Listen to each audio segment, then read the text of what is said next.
All right, guys, welcome back to another Underground Strength Gym Insider. Check this quote out. Nothing can stop the man with the right mental attitude from achieving his goal. Nothing on earth can help the man with the wrong mental attitude. That's from Thomas Jefferson. So I'm giving you guys a little insight into one of my own training sessions where I'm doing what's called loaded conditioning. And basically came up with this idea before I even owned a gym, when I was just training athletes out of the garage and backyard, where we carry kettlebell, stone, sandbag, you name it. You do a carry, and then you go into an exercise. So you're conditioning yourself plus strengthening yourself. And I remember reading about the great Olympic weightlifter, Vasily Alexiev, doing a lot of, interesting training methods. Louis Simmons inspired it as well, about doing things for time or carrying, objects, and kind of developing that farm boy strength.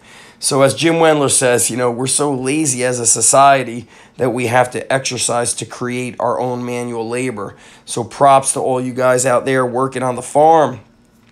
So I did some rack carries with double kettlebell rack squats, then farmer walks with double kettlebell row. Now we got some keg carries and then keg shouldering. These kegs are loaded with water and sand. These are about 90 or 100 pounds. And I don't go as heavy as I used to go, especially, I'm not trying to push myself with the numbers so much, because when I get focused on those numbers, my body just feels like a train wreck. So I just focus on training, not trophies, right? Just getting after it. So I love the keg shouldering. These are tough because when you shoulder it, the water spills to the other side of the keg, kind of pulls your body all around. And normally I would have backed, I would have gone the full turf, but just for the sake of the camera, I think I put this maybe 40 feet away. And I just did a lot of different carries, keg squats, holding the keg from different positions, which works your grip, your biceps, your upper back. A lot of hips and legs going. And just working. I'm telling you that sometimes you got to just train and just work. Don't get so caught up with the sets and the reps. This is a tough sized keg to do deep squats with. Tough to get an underhook on it, so you kind of got to grab it, press it against your chest, which takes the wind out of you. Get some squats in there, carries, and then bear hug squats I hit here, which is a very different, position for the back. It kind of works that round back strength. Your grip and hands have to work, because unless you're, 6'4" with those long, knuckle dragging arms or taller, your hands are probably not going to grasp all the way around the keg.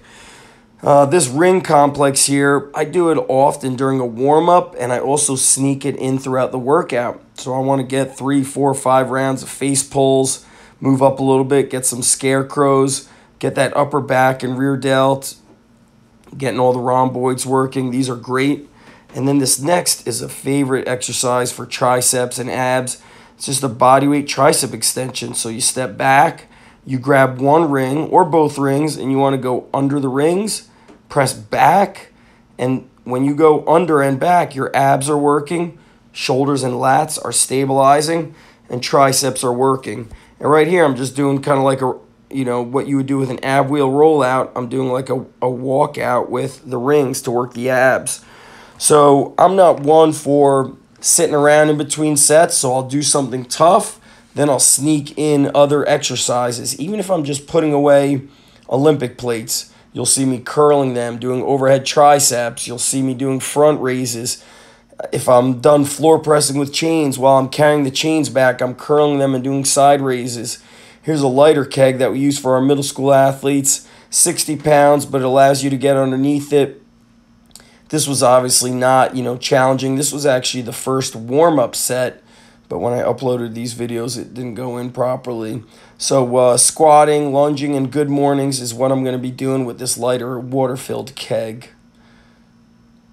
Get some lunges in. Important to do that unilateral leg work. And even just watching these videos of myself, I could see like, man, look at the struggle on my face. My right knee has been feeling like it's as old as the dinosaurs were when dinosaurs roamed the earth. So I do a lot of warming up. Things that you didn't see here are sleds. I mean, I do sleds, as the warm-up. I sneak them in during the warm-up. I do them after the workout. I easily get 5 sets of sleds every training session, if not 6, 7, or 8 sets.